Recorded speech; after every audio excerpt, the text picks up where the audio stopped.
السلام علیکم ورحمۃ اللہ وبرکاتہ۔ عزیز دوستو، جب اللہ راضی ہوتا ہے تو انسان کے جسم میں چار نشانیاں ظاہر ہوتی ہے۔ جب آپ کے جسم میں چار نشانیاں ظاہر ہونے لگے تو سمجھ جانا اللہ آپ سے راضی ہے۔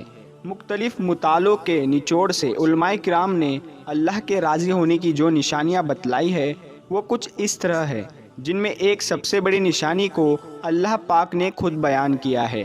نمبر 1، اللہ کی اطاعت میں لفت۔ ایک مرتبہ بنی اسرائیل نے موسیٰ علیہ السلام سے پوچھا، اے موسیٰ، ہمیں کیسے پتہ چلے گا کہ اللہ ہم سے راضی ہے یا نہیں؟ آپ تو کوہ طور پر اللہ سے ملاقات کرنے کے لیے جاتے ہیں، تو آپ اللہ پاک سے پوچھئے گا۔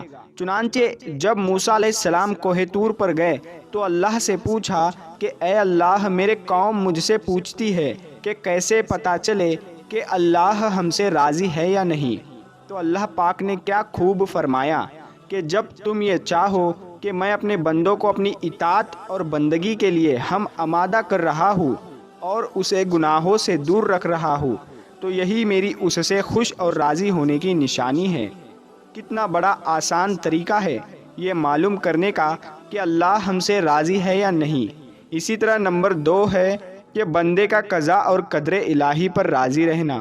حدیث کی روشنی میں کسی بندے کا اپنے پروردگار کی قضا اور قدر اور فیصلے پر راضی رہنا، یہ اس کی کسی بھی فیصلے کے خلاف حرف شکایت زبان پر مت لانا، یہ اس کی دلیل ہے کہ اللہ پاک اس بندے سے خوش ہے۔ چنانچہ حضرت علی کرم اللہ وجہہ فرماتے ہیں کہ اپنے بندے سے اللہ کی رضا کی علامت یہ ہے کہ وہ اللہ کے ہر فیصلے پر راضی اور تسلیم رہے، چاہے وہ فیصلہ اس کے فائدے میں ہو یا نقصان میں۔ اور نمبر 3، مساکین کی محبت۔ ایک روایت میں یہ ملتا ہے کہ حضرت موسیٰ علیہ السلام نے اللہ پاک کی بارگاہ میں عرض کیا کہ اے پروردگار، اپنے بندے سے تیرے خوش رہنے کی کیا نشانیاں ہیں؟ تو اللہ پاک نے ان پر وحی نازل فرمائی کہ اے موسیٰ، جب تم اپنے دل میں مساکین کی محبت اور ظالمین سے نفرت کو محسوس کرو تو سمجھ لینا کہ میں راضی ہوں۔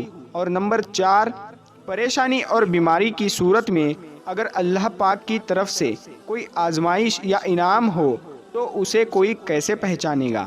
مثلاً ایک آدمی پر بیماری یا پریشانی آئی ہے تو وہ پریشانی اور بیماری سزا بھی ہو سکتی ہے اور آزمائش بھی ہو سکتی ہے، اور وہ انعام بھی ہو سکتا ہے۔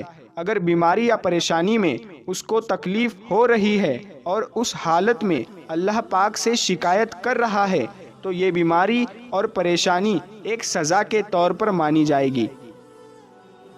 اور اگر وہ بیماری اور پریشانی میں اللہ پاک کا شکر ادا کر رہا ہے، اللہ سے رجوع کر رہا ہے، تو یہ آئی ہوئی مصیبت اور پریشانی اس کے لیے انعام ہوگی۔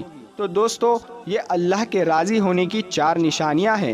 تو دوستو، اب ہم آپ کو بتاتے ہیں دعا مانگتے وقت یہ 2 غلطیاں کبھی بھی مت کرنا۔ تو دوستو، وہ 2 غلطیاں جن کے کرنے کے وجہ سے دعا قبول نہیں ہوتی، وہ کام کون کون سے ہیں، آئیے ہم آپ کو بتاتے ہیں۔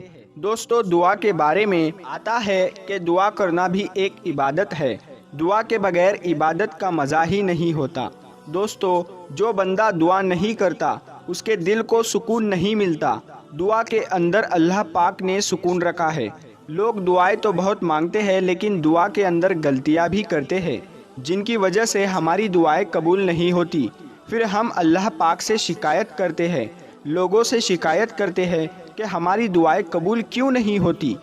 2 ایسی غلطیاں ہیں جو اکثر ہم دعاؤں میں کرتے ہیں، جن کی وجہ سے ہماری دعا قبول نہیں ہوتی۔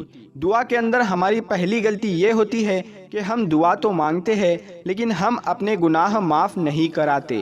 ہمارے گناہ اتنے زیادہ ہوتے ہیں کہ دعا کے اندر قبولیت میں وہ رکاوٹ بنتے ہیں۔ جیسے کوئی بندہ اللہ پاک کی نافرمانی کرتا ہے اور اس کے بعد توبہ کیے بغیر دعا کرتا ہے تو امید ہے اس کی دعا قبول نہیں ہوگی، کیونکہ دعا کے آگے گناہ آ جاتے ہیں۔ اس لیے جب بھی گناہ کرے تو اللہ پاک سے معافی مانگ لے۔ ایک اللہ کے ولی سے پوچھا گیا کہ ہماری دعائیں قبول کیوں نہیں ہوتی، تو انہوں نے کہا کہ گناہوں کی وجہ سے ہماری دعائیں قبول نہیں ہوتی ہے۔ اور دوسری غلطی جس کی وجہ سے ہماری دعائیں قبول نہیں ہوتی، وجہ ہے کہ جب ہم دعا مانگتے ہیں تو 2 مرتبہ، 3 یا 4 یا پھر 7 یا 8 مرتبہ یا زیادہ سے زیادہ 10 مرتبہ مانگ کر مایوس ہو جاتے ہیں، یعنی کہ امید چھوڑ دیتے ہیں، نا امید ہو جاتے ہیں۔ انسان یہ سوچنے لگتا ہے کہ میری دعا قبول ہی نہیں ہو رہی ہے تو مانگنے کا کیا فائدہ، لیکن انسان یہ نہیں سوچتا کہ ہو سکتا ہے کہ اس میں اللہ کی کوئی نہ کوئی حکمت ہو۔ نبی کریم حضور پاک صلی اللہ تعالیٰ علیہ وسلم نے ارشاد فرمایا کہ بندے کی دعا اس وقت تک قبول کی جاتی ہے جب تک وہ دعا میں جلدی نہ کرے۔ جیسے ہی بندہ دعا کرنے کے بعد جلدی کرے گا، صبر نہیں رکھے گا، تو اس کی دعا قبول نہیں ہوگی۔ تو دوستو، دعا کے بعد صبر رکھنا چاہیے، تبھی ہماری دعائیں قبولیت کو پہنچے گی۔ دوستو، اب ہم آپ کو بتاتے ہیں حضرت علی نے فرمایا ان 4 لوگوں سے شادی مت کرنا۔ تو چلیے ہم بتاتے ہیں۔ حضرت علی نے فرمایا ان 4 قسم کے مردوں سے نکاح مت کرنا۔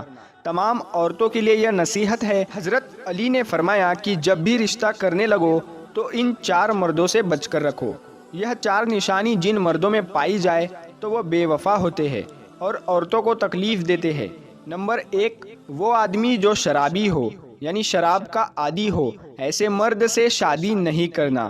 نمبر 2، وہ مرد جو ہم جنس پرست ہو، ایسا مرد عورت کو کبھی سکون نہیں دے گا اور وہی گناہ کرے گا جس کی وجہ سے اللہ پاک نے قوم لوط کو برباد کر دیا۔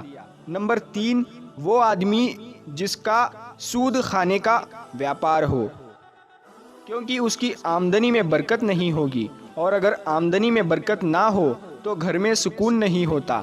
ایسے مرد سے بھی شادی نہیں کرنی چاہیے۔ نمبر 4، وہ مرد جو عورت کی صحبت اختیار کرتا ہو، عورتوں کے پاس زیادہ جاتا ہو، عورتوں کی مجلس میں زیادہ جاتا ہو، ایسے مرد اس قابل نہیں کہ ان سے شادی کی جائے۔ تو دوستو، یہ وہ مرد تھے جن سے حضرت علی نے شادی کرنے سے منع فرمایا ہے۔ دوستو، اب ہم آپ کو بتاتے ہیں ادرک کھانا کیسا ہے۔ نبی کریم صلی اللہ تعالیٰ علیہ وسلم نے ارشاد فرمایا ادرک کھانا کیسا ہے۔ دوستو، ادرک ایک ایسی چیز ہے جو بطور غذا 5000 سال سے کھانے میں اور دوائیوں میں استعمال کی جاتی ہے، اور یہ ادرک پیارے نبی صلی اللہ تعالیٰ علیہ وسلم کو بہت زیادہ پسند تھا۔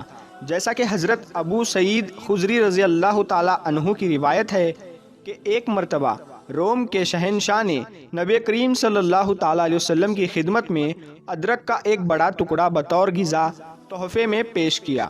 حضور اقدس صلی اللہ تعالیٰ علیہ وسلم نے اس ٹکڑے کو چھوٹے ٹکڑوں میں تقسیم کیا اور صحابہ کرام صلی اللہ تعالیٰ علیہ وسلم میں بانٹ دیا۔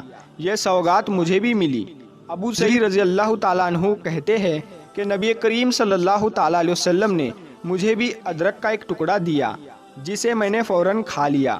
اس روایت سے یہ بھی پتہ چلتا ہے کہ ادرک کی کتنی فضیلت ہے، اور دوستو آج بھی لوگ اس کو چائے میں اور کھانے میں وغیرہ استعمال کرتے ہیں۔ دوستو، ادرک کے بہت سارے فائدے ہیں۔ ادرک دماغ کے لیے بھی بہت مفید ہے، یادداشت کو مضبوط کرتا ہے، بھوک کو بڑھاتا ہے، دماغ کو طاقت دیتا ہے، اور بھی اس کے بے شمار فائدے ہیں۔ تو آپ بھی اپنی ضرورت کے مطابق جتنا ہو سکے ادرک کا استعمال کریں۔